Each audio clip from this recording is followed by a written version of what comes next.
नमस्कार बंधुरा आमी प्रदीप मंडल स्टार्टअप कन्सालटेंट बिजनेस कोच। बंधुरा आज आमरा जे विषय निये कथा बोलबो ता हलो जे सेक्शन 8 माइक्रो फाइनान्स कोम्पानी इन फ्यूचार आपनार एनबीएफसी कोम्पानी बा बैंक होते पारे किना।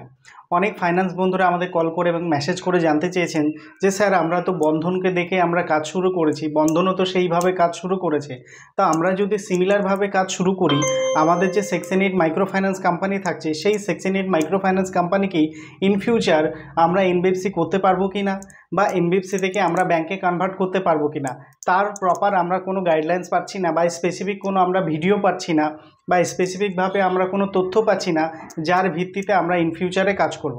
আজকে আমরা এই ভিডিওতে আলোচনা করব যে আপনি section 8 company in future bank হতে পারে কিনা বা ইন ফিউচার আপনার এনবিএফসি হতে পারে কিনা। তো বিস্তারিত জানতে ভিডিওটি শেষ পর্যন্ত দেখুন এবং এই ধরনের ভ্যালুয়েবল কন্টেন্ট দেখার জন্য আপনি আমাদের গুগলিমার চ্যানেলকে সাবস্ক্রাইব করুন এবং পাশে থাকা বেল আইকন অবশ্যই ক্লিক করে দেবেন, কারণ ইন ফিউচার যদি আমরা এই রিলেটেড কোনো ভিডিও আপলোড করি তো ভিডিওর নোটিফিকেশন সবার আগে পৌঁছে যাবে। আমাদের অ্যাকচুয়ালি 3টে ব্রাঞ্চের অফিস রয়েছে, 3টে ব্রাঞ্চ অফিসে যে কোনো জায়গায় ভিজিট করে আপনি চাইলে আমাদের সাথে সরাসরি যোগাযোগ করতে পারেন। আমরা এই সমস্ত সার্ভিস প্রফেশনাল দিয়ে থাকি। তো প্রথমেই আপনাকে বলবো যে প্রথমে যখন আপনি বিজনেস শুরু করেছেন তো বিজনেস শুরু করার আগে প্রপার কয়েকটি বিষয় আপনাকে জানতে হবে। যখন আপনি কাজ শুরু করেছেন, কাজ শুরু করার আগে দুটো বিষয় রয়েছে, এক হচ্ছে এনবিএফসি, সেকেন্ড হচ্ছে ব্যাংক। এনবিএফসিকে লাইসেন্স কে দেয়? এনবিএফসিকে লাইসেন্স কিন্তু দিচ্ছে আপনার আরবিআই, এবং ব্যাংকে কারে অ্যাপ্রুভাল দিচ্ছে? ব্যাংকেও অ্যাপ্রুভাল দিচ্ছে কিন্তু আপনার আরবিআই। এবং সেকশন 8 মাইক্রো ফাইন্যান্স করে যখন কাজ শুরু করছেন সেকশন 8 মাইক্রো ফাইন্যান্সকে অ্যাপ্রুভাল দিচ্ছে কিন্তু আপনার সেন্ট্রাল গভর্নমেন্ট অর্থাৎ মিনিস্ট্রি অফ কর্পোরেট অ্যাফেয়ার্স। তো দুটো ডিপার্টমেন্ট কিন্তু আলাদা। তো সেক্ষেত্রে আপনাকে যদি সহজ ভাষায় বলি যে আমাদের ধরুন section 8 micro finance company in future আমাদের এনবিএফসি বা ব্যাংক হতে পারি না, তাহলে সহজ ভাষায় যদি আপনাকে বলি তাহলে আপনি হতে পারেন আবার নাও হতে পারেন।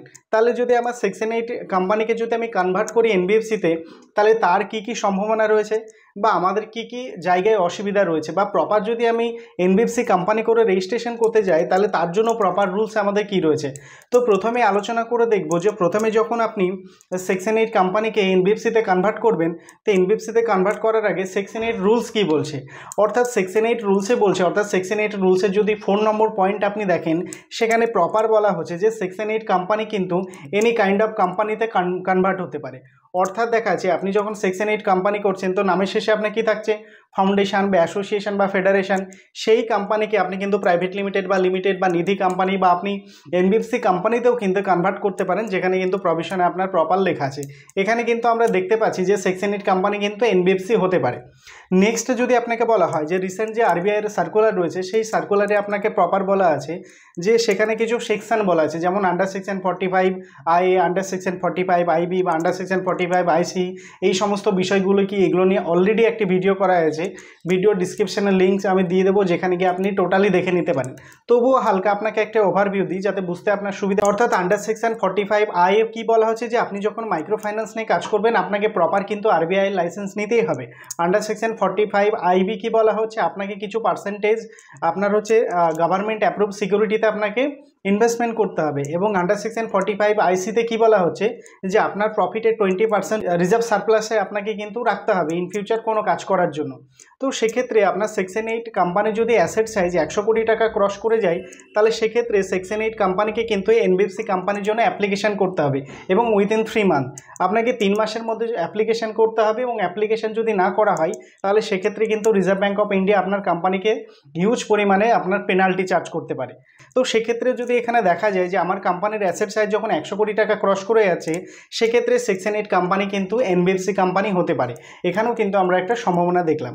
এবার দেখা যাচ্ছে যে সেকশন 8 যে নেক্সট যে রুলস রয়েছে, অর্থাৎ 9 পয়েন্ট আমার ক্লিয়ার করে লেখা আছে যে এই জায়গাতে যখন আমি মাইক্রো ফাইন্যান্সে কমপ্লায়েন্সগুলো করছি কমপ্লায়েন্সের জায়গাতেই কিন্তু আমরা নেগেটিভ পয়েন্ট দেখতে পাচ্ছি। অর্থাৎ এখানে প্রপার বলা হচ্ছে যখন আপনি সেকশন 8 কোম্পানিকে আপনি প্রপার অন্য কোনো কোম্পানিতে ট্রান্সফার করবেন সেই সময় আপনার কোম্পানির যে অ্যাসেট রয়েছে বা লাইবিলিটিস রয়েছে সেইগুলো আপনাকে প্রপার জিরো করতে হবে, অথবা সিমিলার কোনো কোম্পানিতে আপনাকে প্রপার ট্রান্সফার করতে হবে।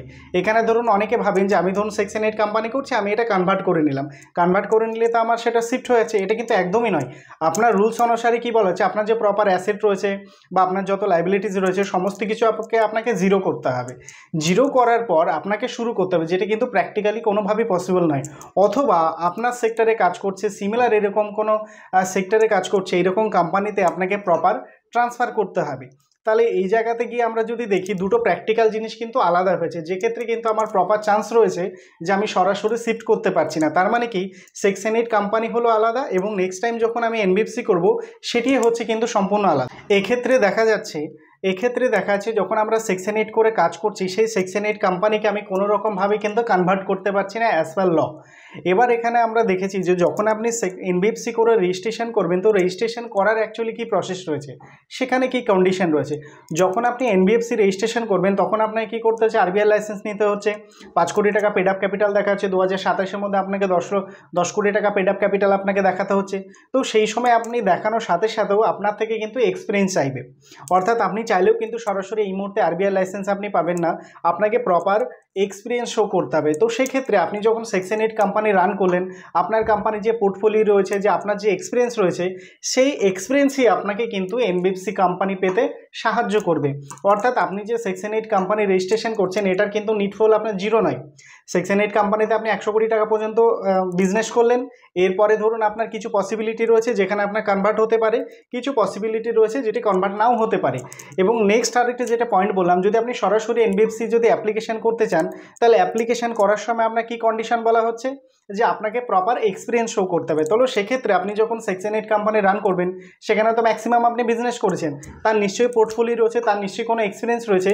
সেই ডেটা যখন আপনি আরবিআইতে শো করবেন তখন খুব ইজিলি আপনি কিন্তু সেকশন 8 থেকে এনবিএফসি এবং আপনি নেক্সট টাইম কিন্তু ব্যাংকের লাইসেন্স ইজিলি পেয়ে যাবেন। এবং এই ধরনের বিষয় নিয়ে যদি কোনো কিছু জানার থাকে তাহলে কমেন্ট বক্সে কমেন্ট করুন অথবা আমাদের বোর্ড লাইন নম্বরে কল করে A to Z জানতে পারেন। ভিডিওটি শেষ পর্যন্ত দেখার জন্য অসংখ্য ধন্যবাদ। আপনার দিনটি শুভ হোক। নমস্কার।